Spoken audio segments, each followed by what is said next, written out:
नमस्कार दोस्तों, अंगिरा ज्योतिष पीठ के चैनल में आप लोगों का स्वागत है। दोस्तों, मेरा आज का वीडियो महाशिवरात्रि पर आधारित है। मैं आज आपको बताने वाला हूं कि महाशिवरात्रि का पर्व किस वक्त शुरू हो रहा है, किस वक्त खत्म हो रहा है, शुभ योग क्या है, कब आप पूजा पाठ करें आपको ज़्यादा लाभ हो, कौन से मंत्र का जप करें, कौन से महामंत्र का जप करें आपको अधिक लाभ हो, और व्रत कब रखना है महाशिवरात्रि का। ये सब चीज़ों को मैं आज आपके सामने रखने वाला हूँ। जो लोग मेरे चैनल पर नए हैं वो लोग प्लीज़ मेरे चैनल को लाइक और सब्सक्राइब करें। तो दोस्तों, 2024 में महाशिवरात्रि 8 मार्च शाम को 9:58 पर स्टार्ट हो रही है, शुरू हो रही है। एक बार फिर बोल रहा हूँ, महाशिवरात्रि 2024 में 8 मार्च 2024 को रात 9:58 पर शुरू हो रही है और ये 9 मार्च शाम को 6:26 पर तक चलेगी। ये जो समय मैंने आपको बताया है ये दिल्ली को आधार बनाकर बता रहा हूँ। आप लोग जो ईस्ट में रहते हैं देश के, वो ईस्ट का समय देख लें, अपने शहर का समय देख लें उस हिसाब से, क्योंकि लॉन्गिट्यूड और लैटिट्यूड के अनुसार आपके समय में परिवर्तन होगा। लेकिन मैं जो कुछ बता रहा हूँ वो नॉर्दर्न इंडिया के हिसाब से बता रहा हूँ। जो लोग देश के पश्चिम में रहते हैं, दक्षिण में रहते हैं, वो लोग अपने पंचांग को देख लें, उसके अनुसार आप लोगों को पता लग जाएगा। लेकिन दिल्ली के अनुसार महाशिवरात्रि का पर्व इस समय से शुरू हो रहा है और 9 तारीख शाम को 6:26 पर ख़त्म हो रहा है। अब महाशिवरात्रि का त्यौहार कब सेलिब्रेट किया जाता है? हमारे शास्त्रों के अनुसार फागुन मास की कृष्ण पक्ष की चतुर्दशी को इस पर्व को मनाया जाता है। यानी कि फागुन मास की जो कृष्ण पक्ष की 14वीं तारीख है, उस तारीख को ये पर्व सेलिब्रेट किया जाता है। ऐसा माना जाता है कि इस दिन भगवान शंकर का विवाह हुआ था। देखिए, मैं आपको एक बात, यहाँ पर भगवान शंकर की शुरू हुई है तो मैं आपको थोड़ा सा बता देता हूँ कि जो हमारी ज्योतिष है या जो भी हमारे पर्व हैं, ज्योतिष के अंदर जो गणना है, जो जन्म पत्री है, वो सारी की सारी जन्म पत्री मेरे दोस्तों भगवान शंकर और पार्वती के इर्द गिर्द घूमती है। हमारी कुंडली का जो लगन है वो भगवान शंकर को रिप्रेजेंट करता है और हमारी कुंडली का जो 7th हाउस है वो माता पार्वती को रिप्रेजेंट करता है। तो भगवान शंकर से लेकर और पार्वती तक पाने के लिए जितनी भी जिंदगी की जद्दोजहद है, दूसरा घर, तीसरा घर, चौथा घर, पांचवा घर, छठा घर और 7वें घर में आपका लाइफ पार्टनर बैठा है, यानी कि भगवान शंकर की को अगर हम आधार बनाकर बात कर रहे हैं तो 7वें घर में पार्वती बैठी हैं। तो भगवान शंकर को अगर पार्वती को प्राप्त करना है तो इन 6 घरों की यात्रा करनी पड़ेगी। और पार्वती टू भगवान शंकर 7वें घर से और पहला घर। तो सारी ज्योतिष का एक एक घर भगवान शंकर से शुरू होता है और भगवान शंकर पर ही खत्म होता है। ये थोड़ी सी बात मैंने आपको बतानी थी। अपने टॉपिक पर आता हूँ। तो महाशिवरात्रि का पर्व भगवान शंकर से संबंधित है। यहाँ पर एक बात आपको और बता देता हूँ कि 9 तारीख की मैं ज़्यादा बात करूँगा, क्योंकि जिन लोगों ने व्रत रखना है उन लोगों को 9 तारीख को पकड़ना पड़ेगा, 9 मार्च को पकड़ना पड़ेगा।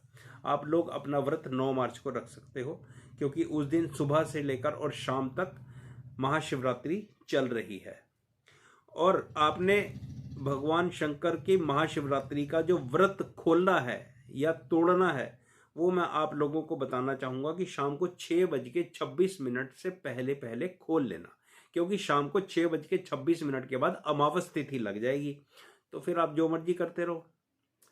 तो महाशिवरात्रि में यानी कि चतुर्दशी में ही आप व्रत रखो और चतुर्दशी में ही आप अपना व्रत खोल लो। ऐसी मेरी आपको सलाह है। बाकी आपका जैसा व्यवहार है, जिस तरह से आप लोग करते हो, जैसा आपका मन करे वैसे आप कर लेना। मैंने आपको समय अनुसार चीज़ें बता दी हैं। तो भाई, भगवान शंकर का जो ये त्यौहार हम सेलिब्रेट कर रहे हैं महाशिवरात्रि, इस दिन भद्रा भी है। तो भाई भद्रा सुबह 8:36 तक है, विष्टिकरण है। 9 तारीख को सुबह 8:09 तक विष्टिकरण है। तो जब विष्टिकरण है तो फिर भद्रा भी है, क्योंकि चंद्रमा कुंभ राशि में है। तो ये भद्रा भाई दोस्तों पृथ्वी लोक पर है। तो अब बड़े लोग हाय तौबा मचाने लग जाते हैं भद्रा के नाम पे। आप लोगों ने देखा है ये भद्रा वाला जो सा गैंग है, भद्रा से डराने वाला जो गैंग है, ये यूट्यूब पे, टेलीविजन पर, अलग अलग चैनल पर, अलग अलग सोशल मीडिया में ये अपना डमरू बजाने लग जाता है। तो कुछ एक तिथियां भाई दोस्तों ऐसी होती हैं जहां पर भद्रा आएगी ही आएगी। जैसे राखी वाली तिथि है, जैसे होलिका दहन या होली वाली तिथि है, यहाँ पर जनरली ज़्यादातर मैक्सिमम टाइम में भद्रा होती है, क्योंकि ये तिथि ही ऐसी है। तो उसी तरह से अब की बार ये भद्रा पृथ्वी लोक पर है। तो बड़ी हाय तौबा मच रही होगी लोकल लोगों में, तो जिन लोगों को बेचारों को नहीं पता। तो किसी तरह से डरने की कोई ज़रूरत नहीं है। जहाँ पे भद्रा के बारे में बुरा बताया गया, वहाँ पर भद्रा के बारे में अच्छा भी बताया गया है। आपको बता देना चाहता हूँ, बल्कि मैं तो इस बात की वकालत करूँगा आप लोगों से, इस बात की सलाह दूंगा कि आप लोग जो महाशिवरात्रि का सुबह व्रत रखने के बाद जो पूजन करते हो, वो मेरे दोस्तों 8:09 तक करना। क्योंकि ऐसा कहा जाता है हमारे शास्त्रों में कि भद्रा भगवान शंकर से ही निकली है, और जब आपकी भद्रा लग रही हो तब भगवान शंकर की पूजा अर्चना करना बहुत शुभकारी है। तो मैं तो आपको इतनी तक सलाह देना पसंद करूंगा कि आप भद्रा में ही भगवान शंकर की पूजा अर्चना करें। अब पूजा अर्चना कैसे करें, क्योंकि बहुत सारे लोग हैं अलग अलग बातें करते हैं। अब आप लोग जो मेरे चैनल पर आए हो, आपको पता है मैं डराता तो हूं नहीं, सीधा सीधा सिंपल सा मेरा फंडा है जिंदगी का, और ऐसी बात बताने की कोशिश करता हूं जो सभी लोग कर सकें। तो भाई दोस्तों सुबह उठकर 9 मार्च को, आपने जिन लोगों के रूटीन है व्रत रखने का वो लोग व्रत रखें, लेकिन सुबह उठकर 8:09 से पहले अगर आप पूजा करते हो तो उसके बाद तो दोपहर में अभिजीत मुहूर्त में, मतलब 12:15 से 12:45 तक भी आप पूजा पाठ कर सकते हो, वो भी एक शुभ मुहूर्त है। खैर, जब आप भगवान शंकर की पूजा करने बैठे हो नहा धोकर सारे काम से अब फ्री होके, तो सबसे पहले एक आप वो सुपारी लो, जो छोटी सुपारी हम लोग जिसको गणेश का रूप मानते हैं वो लो।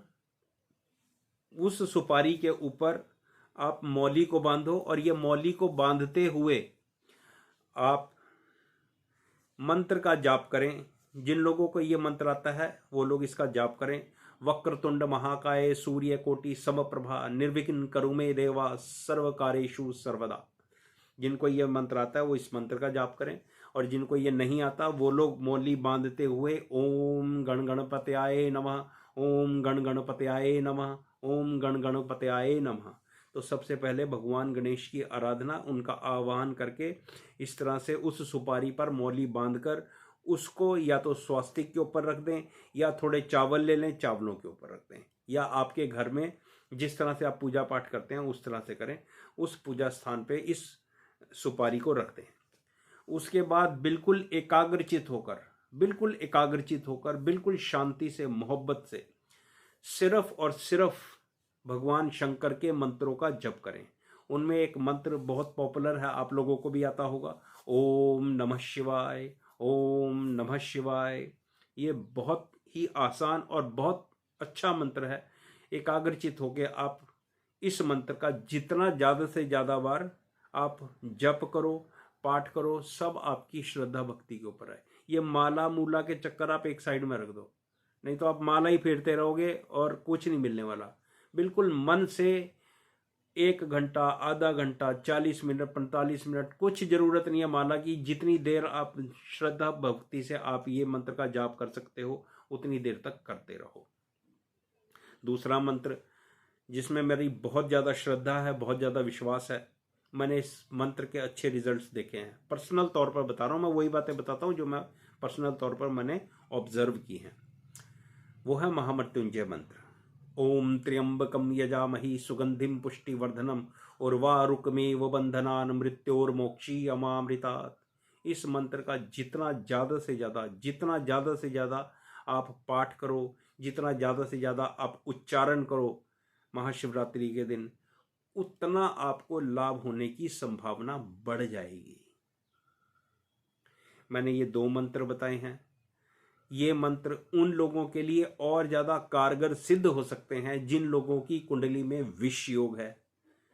शनि और चंद्रमा ये दोनों एक ही घर में बैठे हुए हैं, या ब्राह्मणों ने, किसी ज्योतिषियों ने बताया है कि आपकी कुंडली में विष योग है, तो आप इस 2 मंत्रों में से भगवान शंकर के किन्हीं भी 2 मंत्रों का जितनी देर तक उच्चारण कर सकते हो, जितना नाम जप कर सकते हो, उतना आपके लिए लाभकारी है। एक कुंडली में योग होता है सर्प योग। देखो, सर्प योग होता है, काल सर्प योग नहीं होता। सर्प योग अगर केंद्र में सभी पाप ग्रह बैठे हों तो सर्प योग माना जाता है, ऐसा हमारे शास्त्र कहते हैं। जिन लोगों की कुंडलियों में ये योग बना हुआ है वो लोग भी इस मंत्र का, भगवान शंकर के मंत्रों का जितना ज़्यादा से ज़्यादा जप करें, उच्चारण करें, उनके लिए लाभकारी सिद्ध हो सकता है। तो अगर आप महाशिवरात्रि पर इस तरह से थोड़ी पूजा पाठ करते हो, थोड़ा मन लगाकर काम करते हो, तो भगवान शंकर आशा और उम्मीद रखता हूँ कि आप लोगों की इच्छाएं पूरी करें और आप लोगों की जीवन में, आप लोगों के घरों में सुख समृद्धि और अपना शुभ आशीर्वाद बनाकर रखें। मेरा वीडियो देखने के लिए आपका धन्यवाद। जिन लोगों को अच्छा लगे लाइक शेयर जरूर करें। धन्यवाद।